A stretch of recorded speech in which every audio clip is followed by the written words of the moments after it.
Research করেছে এটার উপর, এটা ইংরেজিতে বলে এমব্রয়োলজি, ভ্রূণতত্ত্ব। How the little embryo develops in mother womb, মায়ের পেটে এই ছোট্ট ভ্রূণ এটা কেমন করে শুক্রাণু ডিম্বাণু থেকে 8 মাস 10 মাস 9 মাস পরে কেমন করে জমিনে আসে।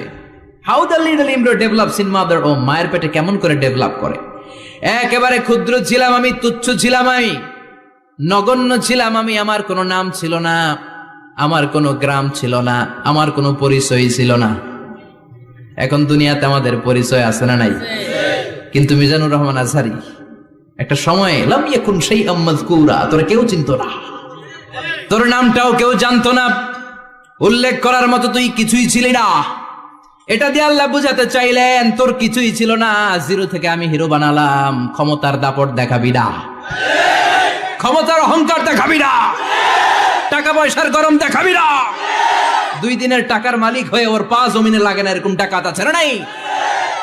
লাম ইয়াকুন শাইআম মাযকুরা, তোর চেয়ে বড় ক্ষমতাশীল ছিল ফেরাউন। আল্লাহ ছাড় দিয়েছে, ছেড়ে দেয় নাই, ঠিক কি না? নমরুদরে ছাড় দিয়েছে, ছেড়ে দেয় নাই, ঠিক কি না? আবু জাহেলকে ছাড় দিয়েছে, ছেড়ে দেয় নাই, ঠিক কি না? এখনো যারা গাদ্দারি করে, ইসলামের বিপক্ষে কথা বলে, ইসলামকে জমিনের ভিতর গেড়ে দিতে চায়, দেখা যায় আল্লাহ ওদেরকে ছাড় দেয় কিন্তু ছেড়ে দেবে না। চিল্লায় কও ঠিক কি না?